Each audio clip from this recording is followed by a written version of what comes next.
right. I don't think we're waiting for anybody else. All right, thanks. Yep. Good evening, everyone. We can all just take a seat. We'll get started here. Good evening. My name is Miguel Hernandez. I'm the Assistant City Manager for the city, overseeing the recovery efforts for the Eaton Fire. Thank you for participating in today's listening session. This is the second listening session. Our first was on Saturday, and we appreciate you being here for today. Before we get started, I just want to acknowledge a few members of the audience. We have some staff members here from our fire department, our HR department, community services department, our communications, IT, and public works. And also would like to acknowledge our mayor, Robert Parkhurst, and Mayor Pro Tem Christine Lowe in the audience as well. Mayor, would you like to come up and say a few things?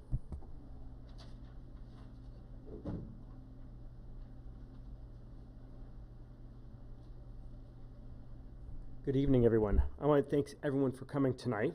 I see a number of familiar faces. Some of you were here on Saturday, and many of you have come to previous meetings at City Council. This is a real powerful reminder of how much this community cares and how passionate everybody is. Tonight's meeting, the purpose of tonight's meeting is really simple. We need your help so that we can understand what we did well and where we can improve in the event of a major emergency, whether it is a windstorm, wildfire, mud flow, or an earthquake. These situations are inherently challenging, but how we respond both before, during, and after can make a huge difference. In our session on Saturday, many of you shared your personal experiences. You spoke about confusion during evacuations, the emotional toll of leaving your homes, the understanding of the evacuation zones, the challenges to reentry, and the need for clear communication and stronger infrastructure. Many of you offered thoughtful ideas about community preparedness and neighborhood networks, such as the Fire Safe Council and Firewise Communities. We see Gavin here tonight. Thank you for being here tonight. Those insights are really important, and they help us understand that preparation isn't just a checklist. It's about people, it's about relationships, and it's about trust. So we're here to continue that dialogue tonight, and not to offer conclusions or commitments, but to listen carefully and respectively, and with the intent to learn. This is an opportunity to speak candidly about what worked, what didn't, and what we as a city need to do going forward. No single session is going to answer every question, but each time we come together, we build a clearer picture of how we can support one another in moments of crisis and how we can strengthen our readiness for the future. I again want to thank everybody for being here tonight, for engaging in this process, and for contributing your voice to something that affects us all. Sierra Madre's strength has always come from us, the people, and tonight's yet another example of that strength in action. Thank you very much. Thank you, Mayor. As part of the recovery efforts for any emergency, citywide emergency event, we prepare an after-action report. And the after-action report consists of feedback from internal staff, but also we want your feedback, which will be part of the after-action report.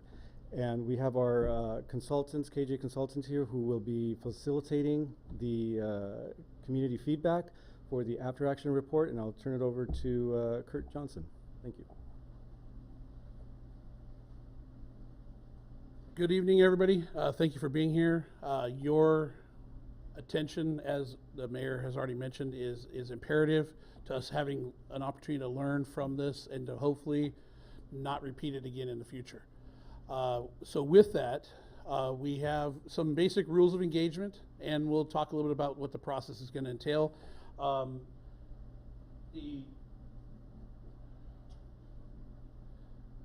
So first off, quick introduction of myself and my partner in crime today. I spent more than 30 years here in the Los Angeles area in the fire service. I have had a consulting business for about the last 20 of those years. One of the things that we've done is a lot of after-action reports, sometimes from fires, sometimes from earthquakes, recently a tsunami, and we also did a lot of COVID after-action reports. Those reports were used to help build improvement plans for organizations to figure out what they could do better in the future. In addition to my work with jurisdictions like yourself, I work with the state of California doing the same sort of thing. I'm on a contract with the state doing much the same work. We also do a lot of training and exercises to kind of help build some of that resiliency. Besides myself, I'll let Calvin real quick introduce himself, and then we'll take it to the next level. Well, I'm a reformed public information officer, so a quick introduction when you give that mic to me might be a little bit different than Kurt has in mind. But anyway, my name is Calvin Curtin, and I'm an emergency preparedness consultant. My background actually came from public relations and marketing, and I transitioned into the public information role when I started at the Turlock Irrigation District in Central California. Born and raised in California, Sacramento native, lived in the Central Valley my whole life until just a couple of years ago we relocated to Knoxville, Tennessee. My job at the Irrigation District started out as a full-time public information officer and then morphed into emergency preparedness coordinator, and I was left the district in charge of all of our emergency action plans for all the different things that a utility can run into, which is power outages, floods, wildfires, and I was the emergency action plan coordinator for Don Pedro Dam, which is one of the largest dams in the States, a 2,030,000 acre foot reservoir with a 630-foot high dam in the foothills of the Sierra. And so I've, like Kurt, have done a lot of incident action plans, a lot of after action reports for these types of things. And we're going to take all of your comments, and we do log them all and save them all. And we report in a spreadsheet about what we do with your comments. So if you say something here tonight or make a comment on the website that we've set up, just know that it doesn't just disappear into the ether, that we actually consider it. And it may not make it into the plan verbatim, but it has been evaluated, and we report back on what happened to it. So if you ever want to know, did you take my comment seriously? Yes, we did, and here's what happened to it. So thank you again for being here tonight. I know it's a lot to ask you up a couple hours on a weeknight after work, so we appreciate y'all. So just to kind of recap something that Miguel said, after every incident that occurs, the state of California requires jurisdictions to actually do an after-action report. They give a window of opportunity to get that done, and then at a certain point, they're going to ask, if you haven't given it to them, where it is, and then we're going to have to follow through with that. So one of the reasons why we got brought on board was to help facilitate that process, to assist city staff so that they're not having to do the whole burden themselves. So having had experience with it, we're going to walk through that with the city. We started last weekend, as you know. We actually had previously a website stood up, and we shared that information with you all. And we ask you to be additional providers of that information. I know some of you, young lady that was here on Saturday, she said, I'm going to bring 3 people, and if everybody that was here last Saturday brought 3 more people, we'd have a lot more people. So my position on this is, even if you walk out of here today and we don't have a listening session that you're going to join in, we have a website you can go to, provide your input. It has not only a link that's anonymous, you can reach out. It has both Calvin's and my email. You're welcome to reach out to us individually. We've even done one-on-ones with people that didn't feel comfortable coming up here and talking. They didn't want to be seen, either on TV or in front of other people. And as such, we want to make it, an opportunity for everybody to provide the feedback. So what is this process going to look like? It's a listening session. We could sit up here and talk for 3 hours and you'd be bored out of your gourd. But instead, I want to hear your feedback, what you think went well, what it didn't go well. I really do like to hear when things went well and you're like, hey, you know what, I found out about this because this. But if it didn't, we want to know that as well, because we want to also build corrective actions. But we don't want to, short side the good work that was done and make sure that we pat people on the back where appropriate, whether it be local here or regional or state or federal resources. And if any of you actually have lost, property, working with the feds in the state is not an easy process, and I highly respect you going through it. I've been there myself. I'm working currently in Northern California with a county where we're helping try and rebuild the people that lost their property. So I know what you're going through, and I know the pain, and so I challenge you, if you have something good, bad, or indifferent to say, don't hold back. Now, with that being said, a couple other things to consider is at the end of the after action report, we're going to provide to the city our findings and make recommendations to each and every one of the comments that are made. So if you make a comment, we're going to try and find a fix for that. Now, in some cases, obviously those fixes may not happen overnight. They may not happen in 10 years. They may not happen ever. But at least we make a recommendation that maybe somebody down the road might be able to do something with it. Our goal, long game, is to try and put us in a better place tomorrow than we are today. On that, we want to hear everything that you have to say. Don't hold back. We do want to try and keep consistent with it being having related to the Eaton fire. But as the mayor mentioned, we're in Southern California. And as you all know, we do have other incidents other than fires. So, you know, shortly after we had the fire, we had some rains. And here in Southern California, rain is a major issue sometimes, and it turns into mud flows. If you had some positive or, you know, some feedback related to the mud flows post-fire, share that too. Luckily, we haven't had too many earthquakes, but I would comment, you know, to go with what the mayor said. If you have some connectivity to some other disaster that you think would be valuable for us to hear about, don't be afraid to share it, but let's try and keep it with the Eaton fire, and we'll stay on track as we go through that.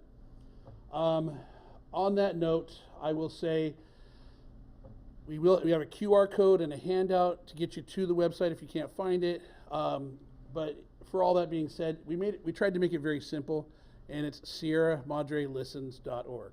Okay, so the goal here is for us to listen to what you have to say. So if you can't use the QR code for one reason or another, don't hesitate. I'll give out my cell phone to anybody. There's a person in the room here that has talked to me directly. We've texted, and it was not done in front of people. It was done offline to make them feel people comfortable in doing what they're doing. We don't want anybody to feel out of place. So with that being said, if you get a chance to sign in, please do that as well. So if we have a question about anything that you said, then we can at least follow up with you. Or if you don't want to, that's fine too. But we want to try and be very transparent with everybody along the way. Our goal is to have this report to the city by the end of June.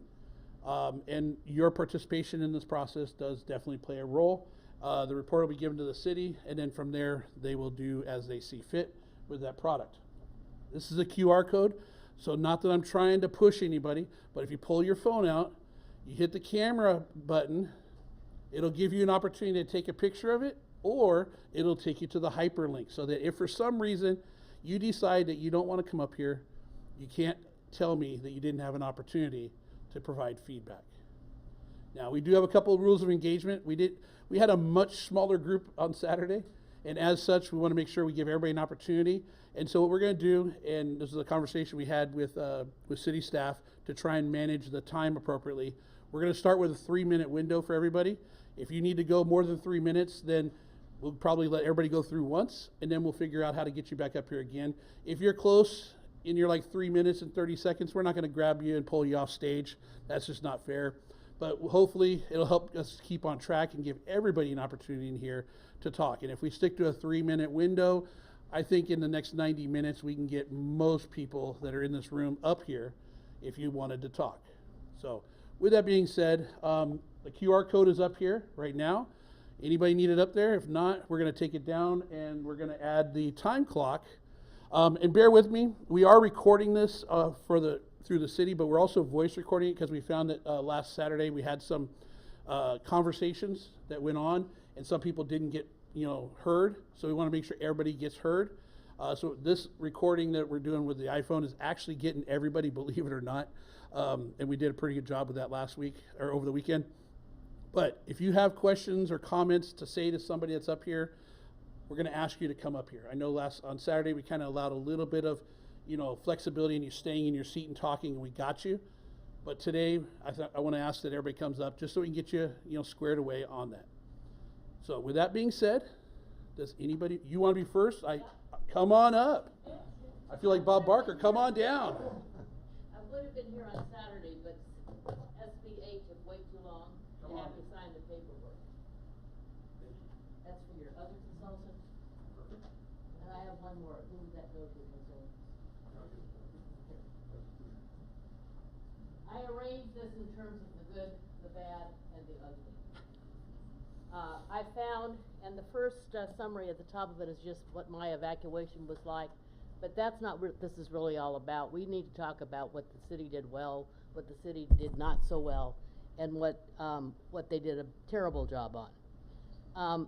However, and I use the however carefully, for the most part, the city really did a fabulous job, given the fact that I've talked to a lot of other people that were evacuated that night as well. I got a warning at 7:15 to get off, to back up the car and go, but we saw the fire coming about 5:30, maybe 5:45, so we had pretty much already started to pack up everything, so we were ready to go. We had enough time to get out. Both my son and I received the evacuation orders on our phones. That's a good thing. I had packed my car previous for 2 other fires and evacuated for 2 other fires, but this one we didn't think we were going to come home to. I was lucky I had the dog in the back seat, but it was a terrifying drive. Never mind, that's a whole other story. We left thinking we'd never seen our home again, and that was something that was blessed and didn't happen. And the reason I point this out to you only is because my home became the staging ground for the 6 fire trucks from Orange County right in front of it, and that's part of the reason why the home is still standing.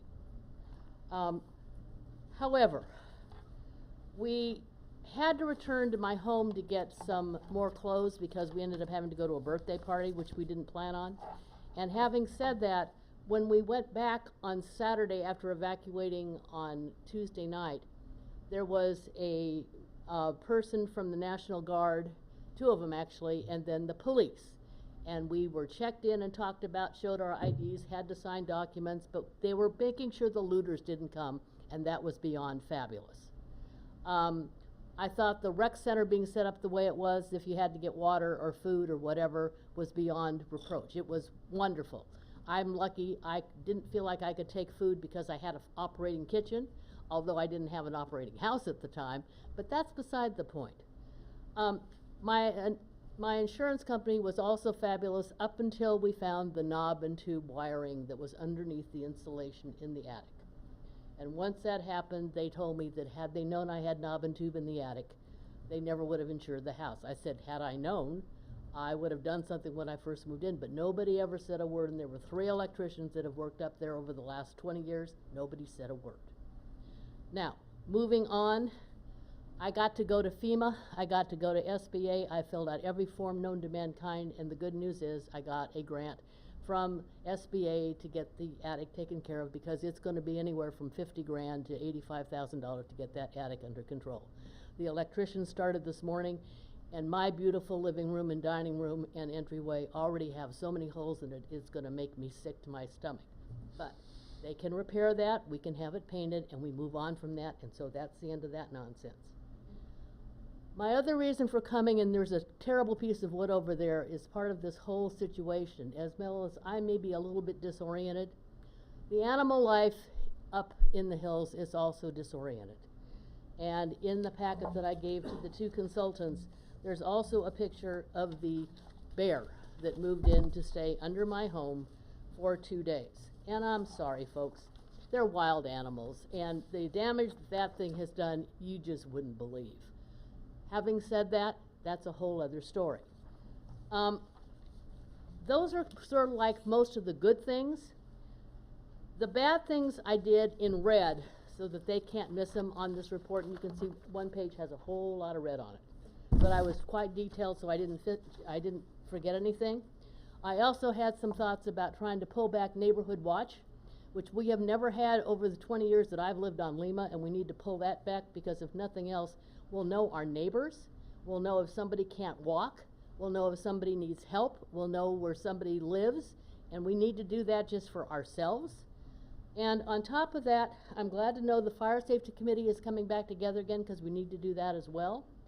But the ugly, let's now talk about the ugly. The electrician started at my home today. He was going crazy by 2 o'clock because he said, how have you lived through this? I said, well, there are about 18 trucks, and they come up and down Lima. They start at 7 in the morning, and they stop at 5 o'clock at night. Nancy? Yes? Can I get you to wind it up a little bit? Yeah. you've got all you need to have, I- except you don't have the ugly. You need to take notes on the ugly, and I designed it ready. that way, cause I figured if you had to take the notes, you'd remember. We might need a one-on-one with you.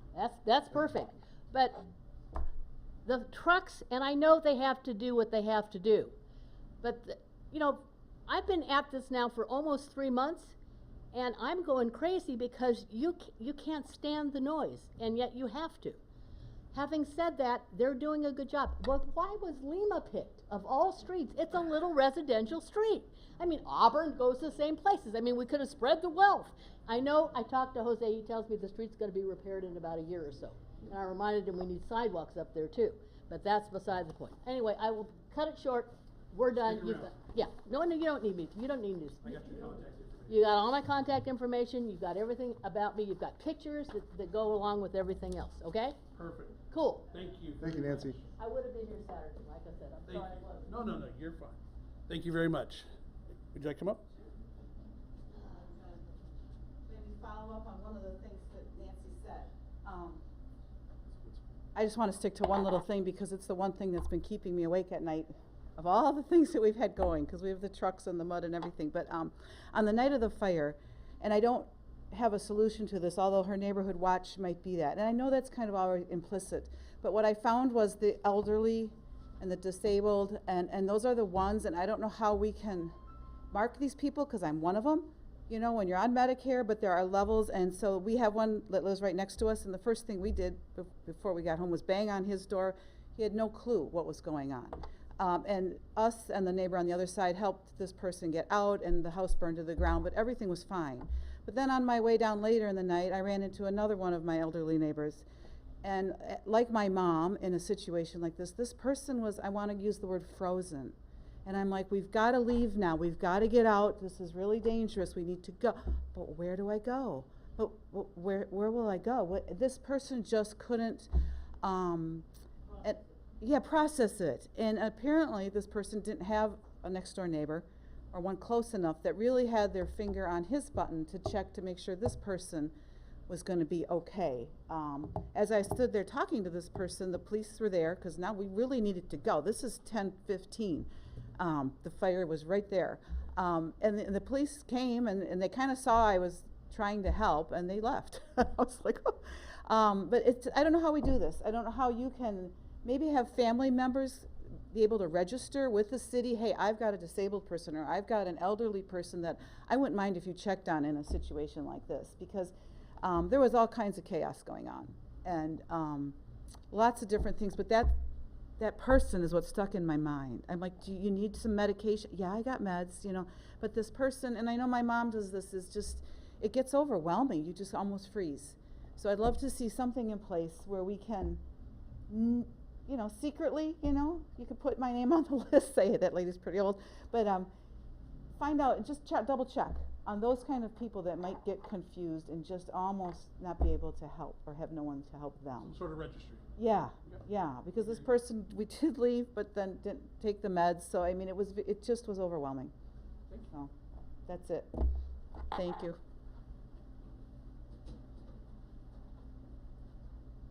Yes, young lady, come on up.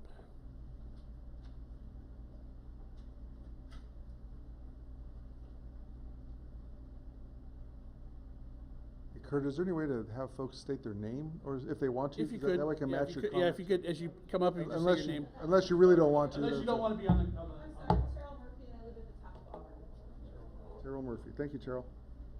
Better than second speaker. That was much better. Hi, good evening. I'm Renee Dolan and I live on Elm. First of all, I just want to just let everyone know the city of Sierra Madre, that, in my perspective, did an amazing job with going to each and every one of our doors. I could cry because, you know, I live, as you were, you know, heading out of the,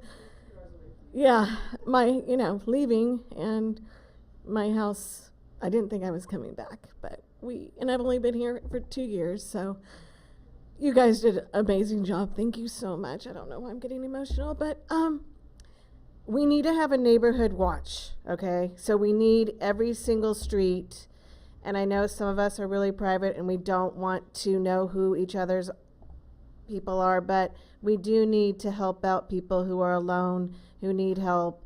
Another thing that I'd like to say is the wildlife has gone bananas. There are probably 40 packs of coyotes that live next door to me.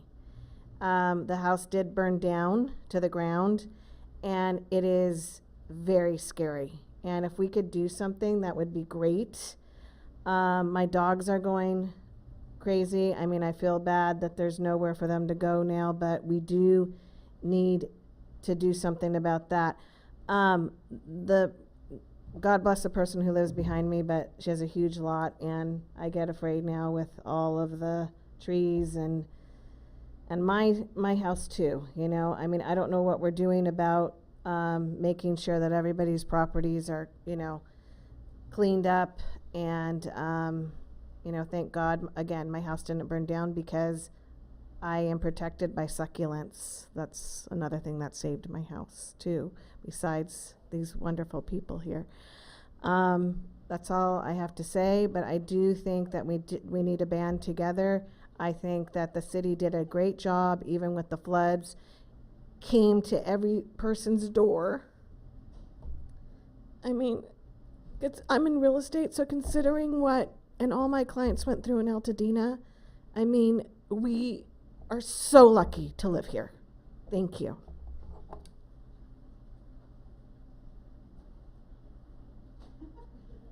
Thank you. Yeah, it is a very traumatic incident, so. Anybody else? Come on up, sir.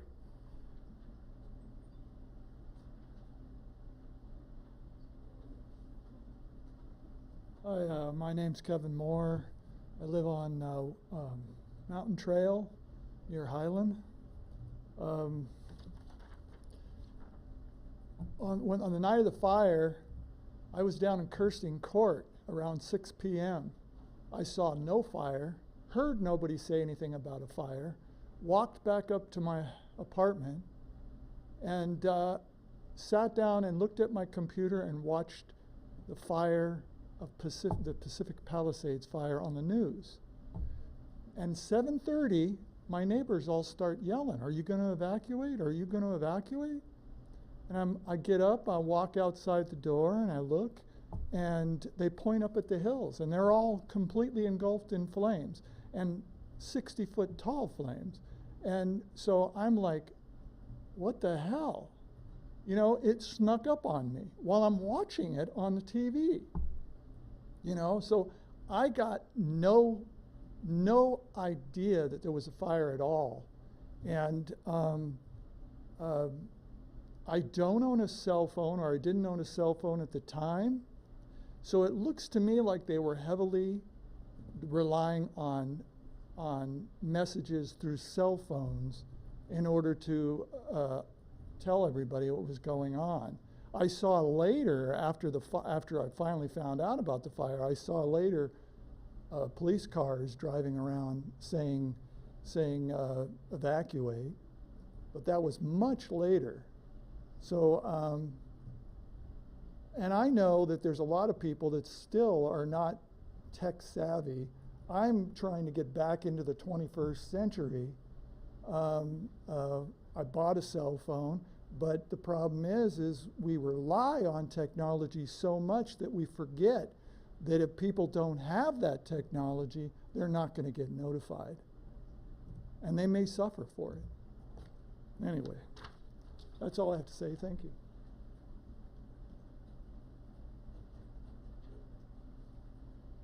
Thank you. Could you maybe provide some information on how you would like to be notified what works for somebody who doesn't? Well, I'm actually on the city website.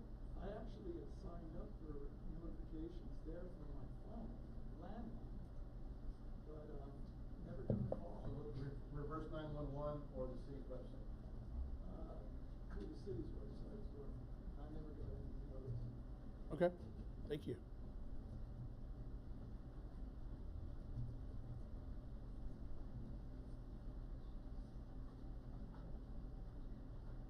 Shirley Moore, I live up in the canyon, and we didn't get any kind of notification until well after 10 o'clock. No bullhorns, no nothing.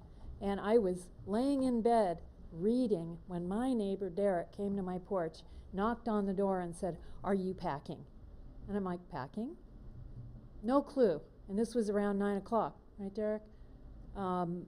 So we didn't get any kind of notification. The bullhorns, you know, that would probably be the best. The police going through the canyon with a bullhorn saying, "Get out."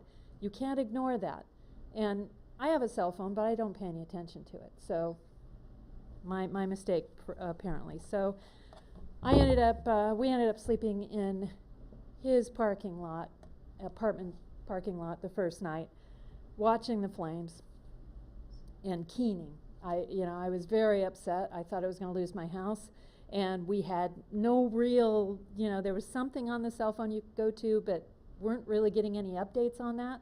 I actually called the police station the next day.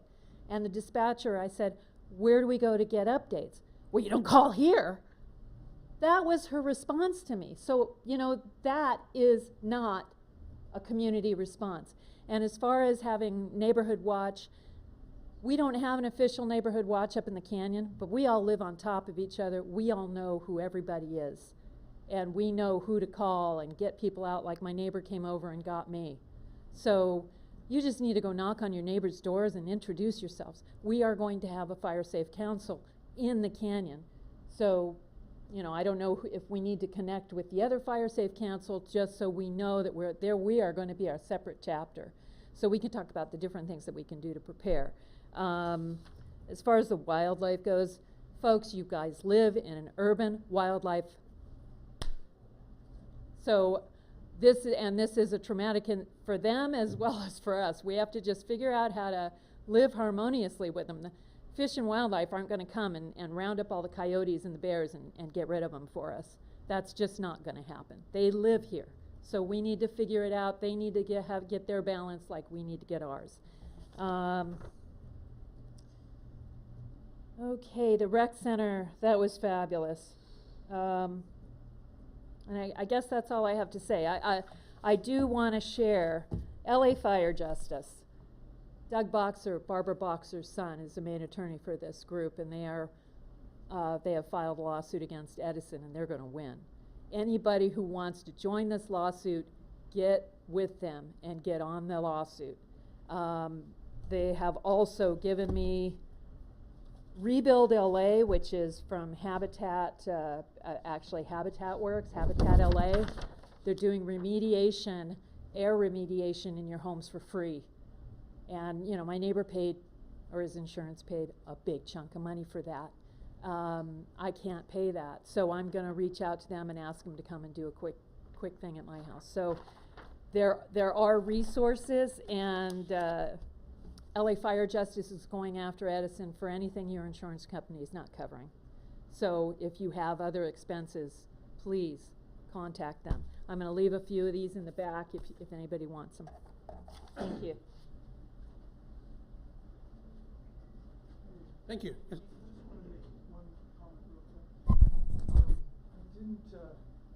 Another reason why I didn't know there was fire is the wind was blowing a certain way, and I didn't smell anything. So just so you know, when the weather is a certain way, you're not even gonna know the fire's creeping up on you. You know. Thank you. Anybody else? Don't be shy. Come on up.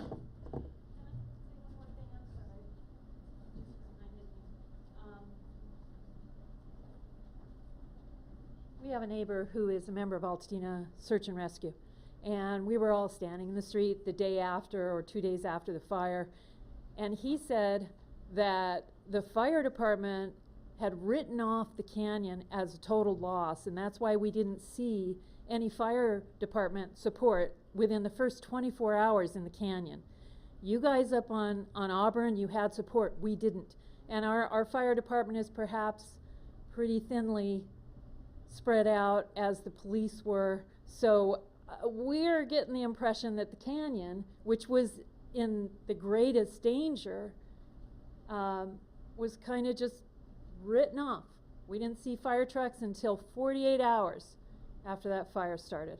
Sorry, could you just elaborate on that? How do you know that? Is like The guy that is the Altadena search and rescue guy, he's very tied in with fire department here and with fire department in Altadena, and he's the one who said that. So I kind of tend to take it as more of gospel than just gossip. And what exactly, for all of us here and listening, what exactly is, you said one more time? That the fire department had written us off. The Sierra Madre Fire Department? Sierra Madre had written us off. We saw Riverside, I think, 2 days after the fire. We got Riverside engines up there. But there was no support that first 24 hours, none. And the only reason we have a canyon is because we had about 8 neighbors stay. Paul Hagan, who used to be water department here, got on his roof he plugged in a hose into the hydrant at the top of the canyon. His son and he were on his roof, putting out the flames as they came over the hill by his house. And then he put sprinklers on the houses across the street, which is his brother and sister and other family, and just turned those sprinklers on.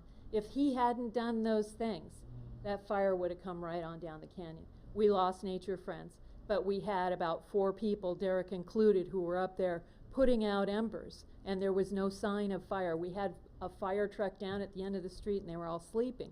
Okay, great, they do need to rest, but this was an active, the embers, I saw the picture, he sent us the video, the embers were flying out of Nature Friends. We had other houses above Nature Friends catch fire, and there were neighbors up there who put them out.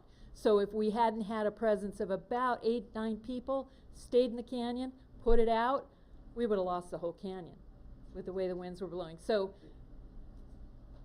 I'm guessing that's true everywhere else. So, There's only fire trucks, there isn't nobody else. I'm Jose Reynoso, I'm the city manager, and this is not really intended to be dialogue and back and forth, but I want to clarify a couple of things. Number one, the canyon was not an afterthought with the fires or with the mud flows or with the wind.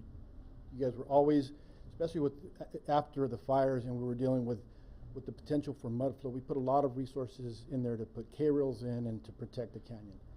I think what's important for the community to understand is that we had one fire engine and we're part of mutual aid and unified response, and we had our good friends in Arcadia and Monrovia here to support our one fire engine who was actively working the foothills, trying to do as much as they could. At one point, this became a regional effort, and Sierra Madre no longer deploys. We rely on the incident command center to tell the fire engines and the strike teams where to go. So it's not that our department, that our City of Sierra Madre Fire Department was not responding. It became a regional incident, and we were getting deployments from the incident command center at the Rose Bowl. What we did have in place is we had a seat at the table. Our fire chief was at the incident command center, and he was advocating for each one of our residents, including the canyon, on where the assets were needed. And that's why it took some time, but that's why we started to see the strike teams roll up and roll into Sierra Madre. And because you didn't see a giant fire engine doesn't mean that they weren't here. They have different types of equipment. Smaller engines, smaller pickup trucks are the ones that make it up into the canyon that can get in there and turn around, and if they have to evacuate, so they can evacuate safely, you're not going to see the big fire engine in there. So you weren't forgotten, and again, this became a regional incident that at one point was out of our control, but we had somebody there at the incident command center advocating for our residents. Thank you.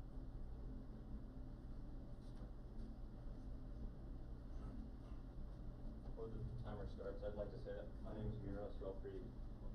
I've been a hotshot wildland firefighter for 6 years. I've lived in Sierra Madre for 5.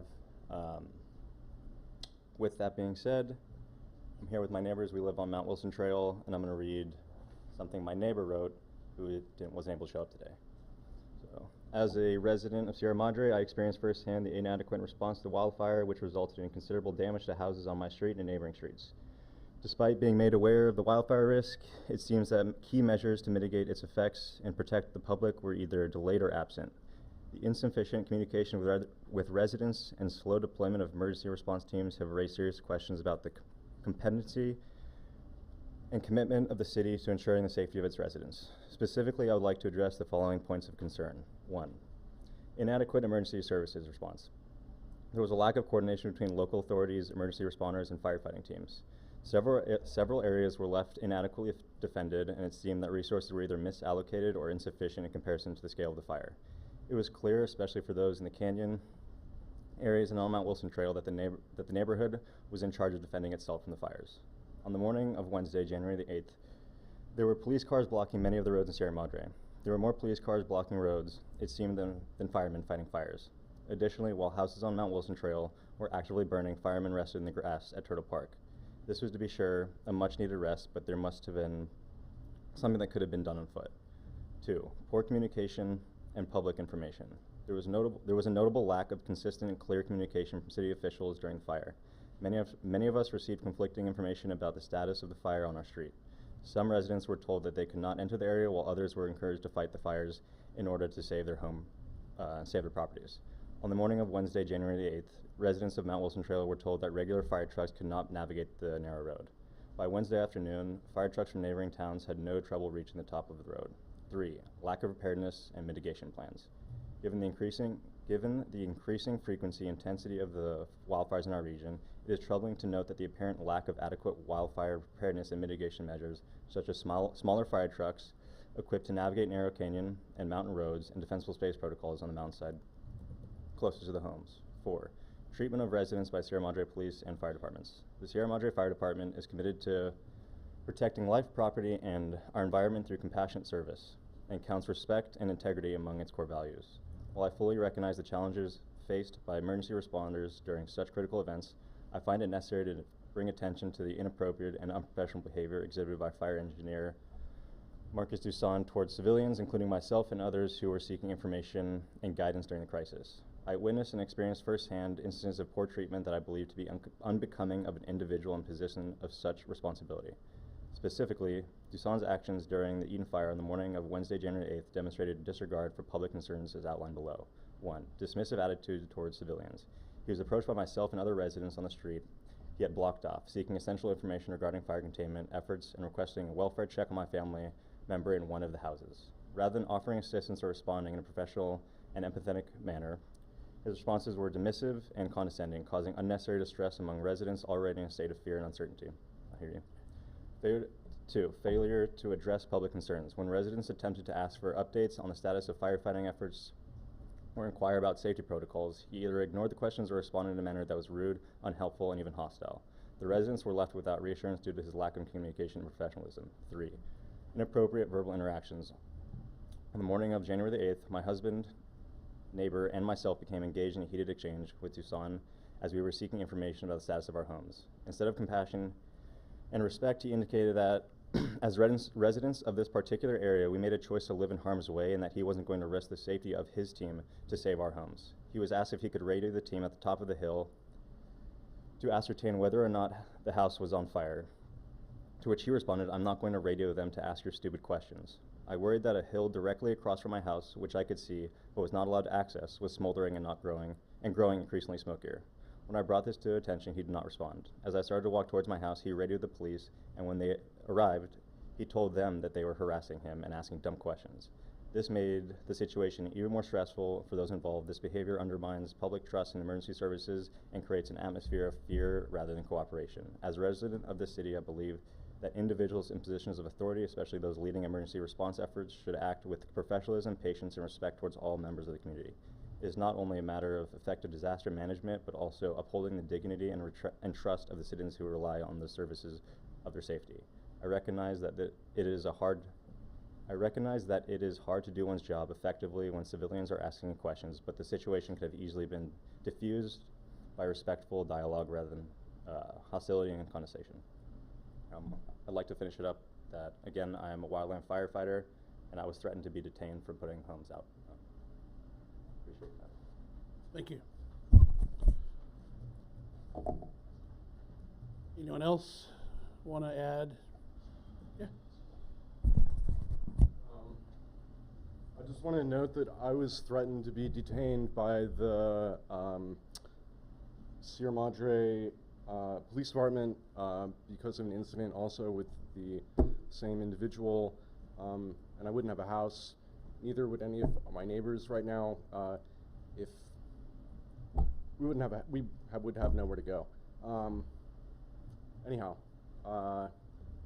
yeah, I was threatened to be detained by the Sierra Madre Police on behalf of the fire department because I was harassing the fire department for asking for help to save my house. So, thank you.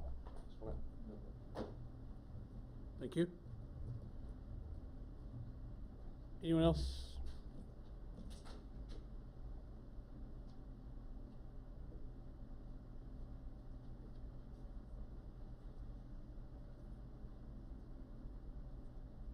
My name is Janine Gillen, and I live in the Canyon as well. I'm a very non-confrontational person, so this is very hard for me. I have to say something, and I don't want to like put anyone on blast here, but when someone just said that they were told that the canyon was a write-off, and all the people in here were like, no, shock, no. I just recently got done with CERT training, and during that training, someone who was in this room literally said, and I quote, "The canyon is a write-off." And it was finally acknowledged, what we have all known that people think. And so to stand up here and say that you all think that the canyon is not a write-off, then you need to back that up, because you act like the canyon is a write-off. And it has been said to us in many direct and indirect ways over the years that the canyon is a write-off. So make up your mind. It either is or it isn't. If it is, then let us know so that we can do something, so that we know that we are on our own in the future, and so that we can do something to protect ourselves and our families and our homes. And if it's not, then you need to step up and you need to make your presence known. Because as people said, on that day and in the 24, 48 hours after, we all felt very abandoned in the canyon and the Mount Wilson Trail. Thank you. Thank you. Thank you. You're talking about me, and that's fine. Let me clarify a little bit what happens when we're talking in CERT and what a write-off means. It's appropriate to the timing. So I'm a retired fire captain for City of Sierra Madre, worked a lot of brush fires with OES all over the state of California and Arizona, and I'm your mayor pro tem, and I just finished the CERT class this week. So what happens is if there's imminent danger going into a fire area where there's one entrance and one exit, this is what happened with Paradise, California, and they were advised to carry on, make 2 roads in, or 2 lanes in, 2 lanes out, or another egress area. And in the canyon, we know we don't have that, and we can't invent another road. So if the fire is coming that way, for us as firefighters, and this happened to me in 2008, we remained there as long as we could as it came down behind Nature Friends that night. And then once it got too dangerous for us, sorry, but my life and our lives are important. We have to get home to our families, and we all should agree. I mean, I think that our lives are more important than my home. I evacuated too. My whole family lives on Lower Brookside. So when I mean a write-off, it means that I'm evacuating and I'm not staying there because my life is important, and life is more important than homes. It doesn't mean your home's not important, but when it comes to danger like that, so another thing that becomes a priority is again your life. So when Altadena had the fires coming through and all the resources in our area were going to save the lives, it's because they weren't evacuated yet. They didn't get evacuated till after 12:30. So our area was supposed to be evacuated. So no one should be up there. Paul Hagen's also a retired firefighter, by the way. He's not just water department. He knows pretty well what he's doing. So when we say that it's a write-off, it's not that your neighborhood is a write-off. It's that when the fire comes in, there's no way to be safe inside that area. When I pulled out from that fire in 2008, so did Arcadia, so did everybody. And the reason that fire was saved after Nature Friends was because the 2 chiefs that came in there, one lives on Alegria, the other one is has been in Sierra Madre and Arcadia his whole life. So they commanded 12 engines and an air helicopter to come in and attack that fire. 12 fire engines, the Type 6 engines, came in the next day when Nature Friends was lost. We thought Nature Friends was going to be saved when I saw it, and unfortunately it didn't, as well as 4 other structures. But the canyon was saved because of those 12 huge engines, 12 engines that came in and the huge air supply that came down and doused. So I was delayed. The night of the fire, we had no resources here, as did the Palisades. Most of them went to Altadena to try to evacuate those people, and we still lost 17 lives there. We lost 0 lives here because we evacuated soon. So, sorry. Thank you. Anybody else have a desire to come up and speak?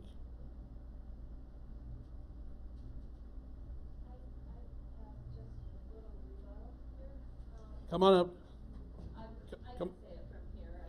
The microphone won't pick you up.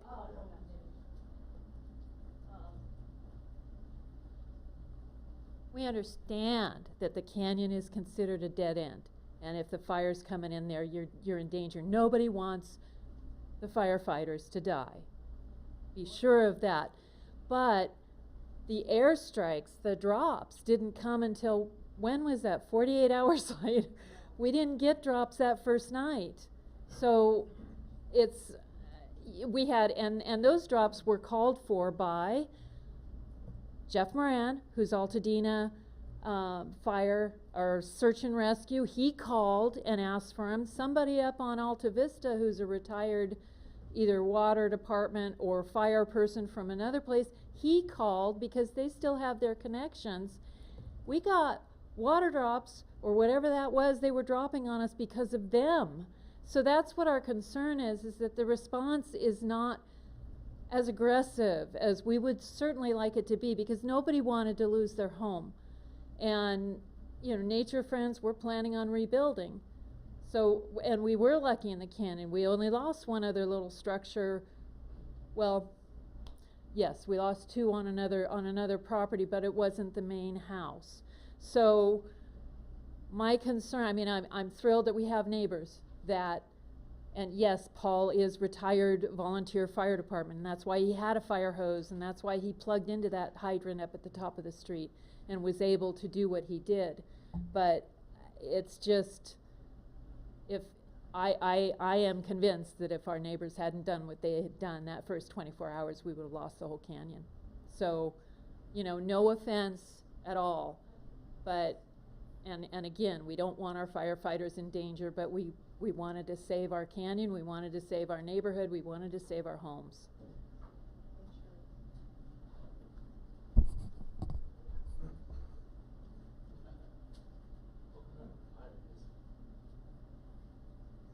I was here on Saturday for the quickie meeting, as it were. So it was a small group, but it was actually a good group. I just wanted to say as well that I really like you. I really like that you're going to become mayor, but some of the things you said kind of worry me, only because of the fact that I tend to volunteer some time as a helicopter pilot with a friend of mine, because just for free, because I just try to build hours, and then who happens to be like a sergeant on, or I forget what he is, on Cal Fire, and it's like he knows kind of all the ins and outs of all this stuff, and there weren't any drops instructed to be done at all anywhere around here, number one. Number two, he had heard as well through the grapevine that, because I was talking about where I live, and I've known him for 20 years, and basically I would say that, and I like our fire department, so I'm not trying to cut down anybody, but my whole point is that we were invited to come here to speak and be able to speak without any kind of punishment, let's say, or anything that comes later. But it's like we do have a hard time living in the canyon, because we do hear these things often, like I suggested last time, that we are, several people in town have said on the record and off the record that we are like the stepchild of Sierra Madre. And then we joke around about it because we're like, okay, whatever. It's just like we're up there in that little canyon and we're all kind of bratty because we live on top of each other, like Shirley said. But we all love each other and we all love everybody here in town, and we're all like, you know, super friendly, and we hang out outside of town. But my point is that there are problems, and that's why we're here to discuss them. So we're not trying to attack anybody, and if it sounds like an attack from Shirley, then I can tell you that that's not what she meant to do. And then I just have one question. Alta Vista, When you go up to the top and come back down Alta Vista, there is an emergency feed to get out of there. So is that not considered an out from the canyon? Or is that just, what is that considered, I guess, out?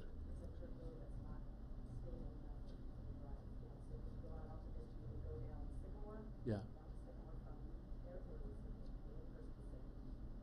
Yeah, okay, cool. So we cut through there all the time with the dogs, and it's a road, so that's what I was asking. So yeah, okay, on foot, yeah, sure, okay, all right, good to know. So now at least we know that. And then, let's see, that's all I have for this, but I did have a metals test done, and I'm probably close to done.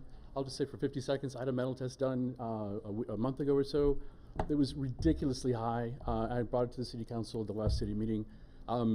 It's shockingly high, and this is even after 3 months of, sorry? Oh, and it's inside my house. Sorry, I had it done inside my house by the best industrial hygienist in the freaking country, let alone the state of California. Excuse me, I got really lucky to get this guy, and he just came right down the next day when I said, hey, this is what I need. And like the lead is 60 times danger, the zinc is 300 times danger, I mean, I have a piece of paper I can hand out to whoever's interested with more of a summary, but the test was 30 pages and it's ridiculously detailed, excuse me. So if anybody's interested in knowing that, but this is basically where we haven't been able to live in our house since January 7th because of obviously the evacuation, and we couldn't get it back into the house because the smoke and the toxins are so intense in the house. You can still see the smoke in the house when you walk in the door, and we're on Woodland Drive. So, but then after the metals test, it is ridiculously high, where even I have like one of the best contractors on Zoom today, where it was like, he's never worked on levels this high. And this is not from within the house in other words, we remodeled the house, it's not lead from old paint. It is literally what blew into our house from down the creek, or right on the creek. So something to be careful of and be, excuse me, taking into consideration. I'm dying for water. But it's just scary, and it's been a very difficult challenge. So we're still living in the hotel, trying to figure out which direction to go. The Allstate's been pretty good so far, but and we're also trying to get the city council to kind of talk about what else we could do to help other residents in the canyon, let alone the city, to either help with testing or help find testing, because if our levels were this high, everybody else is dealing with something, and that are just ridiculously dangerous for you as well. So, thank you. Thanks for coming back. As I look around the room, of course you can. Only if you get a cell phone. Doesn't have for that. No, I just wanted to say that it was shortly after the fire, that we had a day of rain, and it backed up the mud and water inside the crib dam behind Nature Friends. And I was standing out in the middle of the street talking to my sister in front of her house, and heard a roar and looked up the street, and all the mud and rocks came down at 80 miles an hour, about 4 feet high. And that crib dam, I just want to make a point, the crib dam is incredibly dangerous. And if it isn't dug out soon, it should be dug out soon, because when that thing gets backed up, there's nothing to stop it. It just becomes a waterfall of rock and mud. Anyway.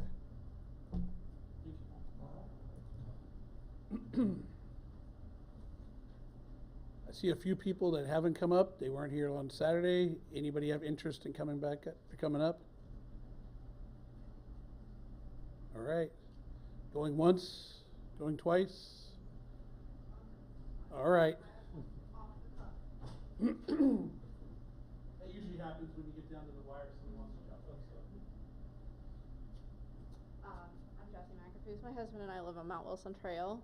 We have submitted a write-up, but something that didn't make the write-up is, and that I just heard from the gentleman who's a helicopter pilot, mention that there's another road in the lower canyon that could potentially be established as something that could be used.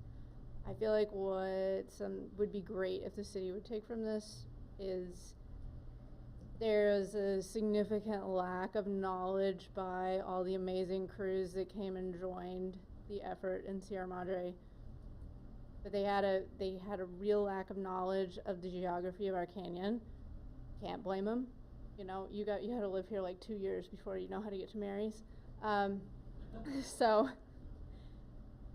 some way that our departments are able to really effectively communicate which homes are defensible, meaning like which routes are safe. Because in the canyon, to certain depths, there are turnarounds. There are multiple streets in some locations. Also, the Mount Wilson Trail used to be a fire road, has basically been abandoned by everyone and God for the last 20, 30 years. It has numerous fire hydrants on it, some of those fire hydrants which could be used to direct water into the Middle Canyon and the Marlboro Terrace area. That road has been severely neglected, but it could be brought back to its intended glory, in which case it can be navigated by especially a Type 6 engine up onto the landing and the saddle, where there are hydrants that could be hooked into to provide support and reach those Middle Canyon areas without actually having to be in that Middle Canyon. So it would be really excellent, you know, to look at these parts that are troublesome and troubleshoot how can we make this better. Is there a road that currently isn't great, but the trees could be trimmed, you know, and improve the approach to those areas? I think it would make residents feel a lot better. I think everybody's wanting to try to harden their homes and things, but it would be nice to see the community hardened, its infrastructure hardened in these fringe areas. Thank you. Thank you. You actually brought up something that reminded me. Currently, the city is going through a hazard mitigation plan update.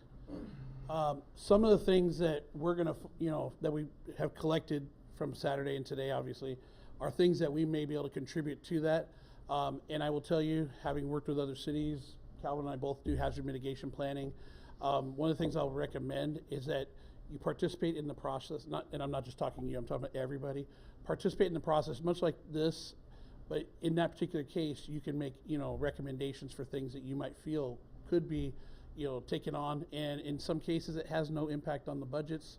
It's coming from federal and state, you know, coffers to pay for some of those projects, but it has to be identified as part of your hazard mitigation planning process. So, Bob, do you remember the next date of the meeting? I know there's a flyer on the back table, and forgive me, I forgot the date on that. June 1st? So, if you will, I would highly recommend participating in that and providing your feedback at that meeting as well, because some of those things that you actually mentioned are of value during that process. 5 seconds? That would be, all right. I don't believe that, but I'll go with the stopwatch on this one. Count it down. 5 seconds. Crib Dam, yes, I did talk to James about it. He said it's going to be cleaned out possibly midsummer. They're working on other things in the budget and all that. So that's on their radar. But there are other areas in the canyon that still have dirt, mud, the walkway to the bridge that goes from Mary's Market over to the homes. There's an 18-inch drop from the mud to the bridge, and the bridge was cleaned off by residents, but it's wide enough, and he said he was going to put a work order in to make sure it gets taken care of, but there's also mud on Audubon. There's still mud on that street. That is a city street and should be cleaned up. So there's some cleanup efforts that have not been completed, certainly in the canyon and probably other areas in town. Sorry, that was Close enough. A little bit longer than 5 seconds, but good information. Anybody else have interest? Don't be shy, come on up.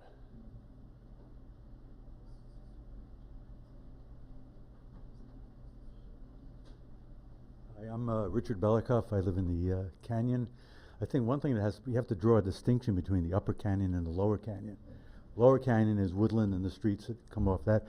I'm on Canyon Crest. Somebody said something, was I think complaining about trucks coming up and down Lima, I think the local pronunciation is Lima.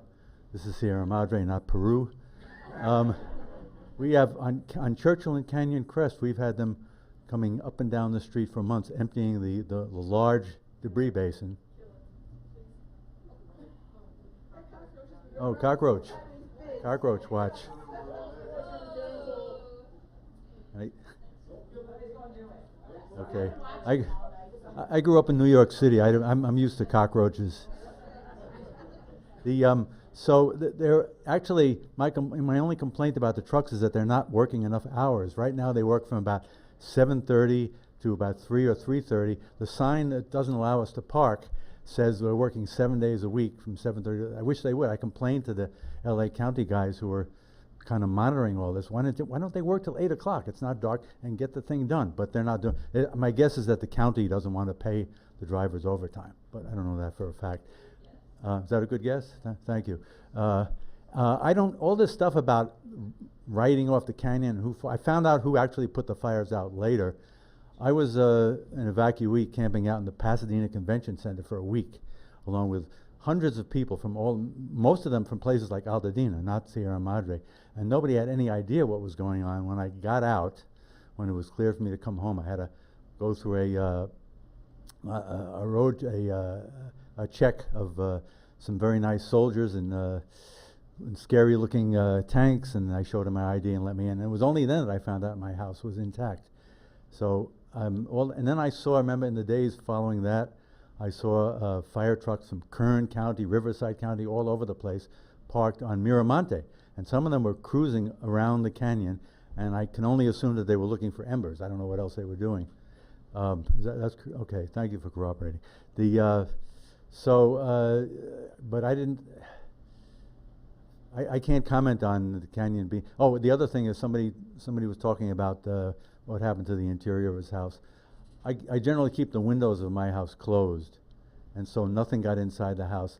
The front porch, which has a lot of junk on it, was full of soot and ash, which I've since cleaned off. If there's any, I remember coming back and my front yard, my garden was full of leaves and branches which had been blown off by the Santa Ana winds. And so I put on, the air smelled like a barbecue. That's happened before. And so I put on how much time do I have? Oh, sorry, I'll try to wind up. I put on my mask and cleaned everything up, and then after it started getting rain, the air was fine. The night, I think it's March 5th when they had that ridiculous amount of rain, 6 3/4 inches by what I've heard, and I watched all that on TV. And I was happy to be not to be living on Woodland, and also to be living on the north side of the street, which is pure dumb luck. So if there's any mud flow or anything,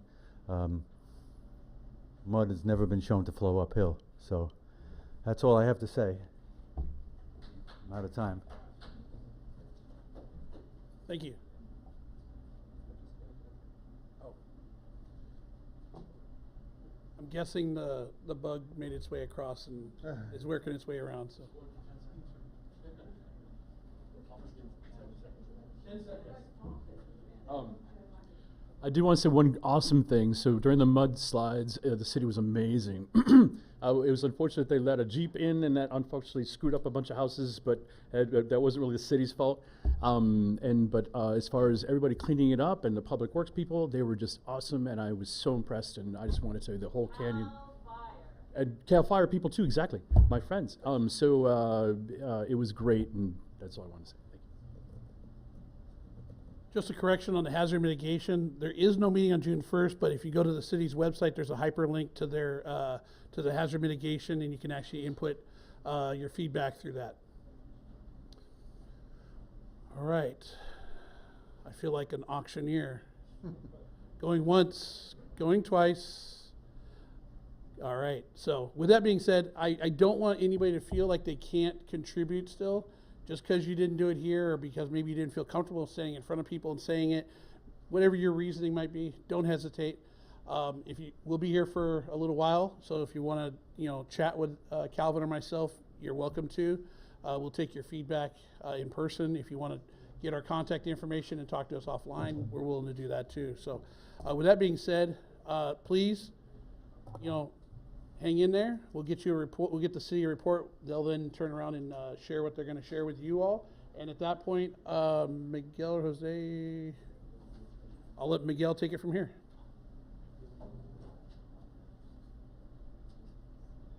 Thank you, everyone, for participating in the listening session.